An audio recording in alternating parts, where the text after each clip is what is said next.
మీరెంత కష్టపడ్డా ఫలితం మాత్రం దక్కడం లేదా? ప్రతి అడుగు ముందుకేస్తే మరొక అడ్డంకి ఎదురవుతుందా? నమ్మకం పెట్టుకున్న వాళ్లే దూరం అవుతున్నారా? అలా అయితే ఈ కథ మీకోసం.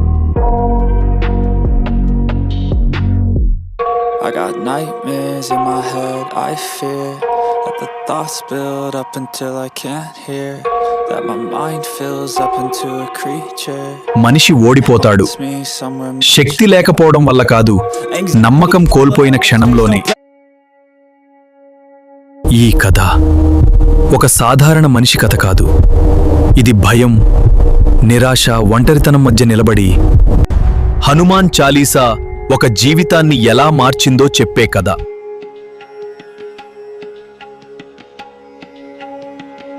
ఒక సాధారణ ఉద్యోగి, జీవితంలో పెద్ద కలలు లేవు, కానీ చిన్న సంతోషాలైనా ఉండాలని కోరుకున్నాడు. కానీ ఒకరోజు ఉద్యోగం పోయింది, ఇంకో రోజు అప్పులు పెరిగాయి, ఇంట్లో మాటలు తగ్గాయి, రాత్రి నిద్ర మాయమైంది. ప్రతి రాత్రి ఒకే ప్రశ్న: నేను ఎందుకు ఇంత బలహీనుడిని? కోపం ఉప్పొంగింది, భయం గుండెల్లో పాతుకుపోయింది, జీవితం మీద విరక్తి కన్నీళ్లలా పొంగింది. నేను హనుమాన్ చాలీసా చదువుతాను.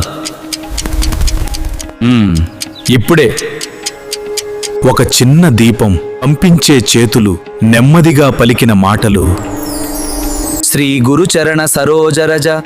మాటల అర్థం తెలియకపోయినా మనసు మాత్రం నిశ్శబ్దమైంది.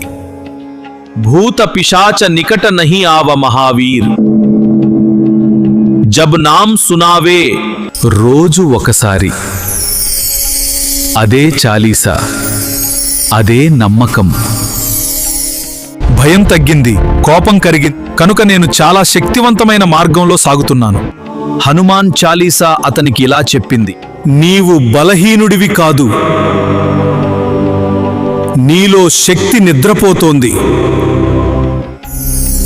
హనుమాన్ చాలీసా సమస్యలను మార్చలేదు, మనిషిని మార్చింది.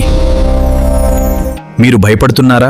బలహీనంగా అనిపిస్తున్నారా? రోజుకు ఒక్కసారి శ్రద్ధతో హనుమాన్ చాలీసా చదవండి. అద్భుతాలు బయట కాదు, మీ లోపలే జరుగుతాయి.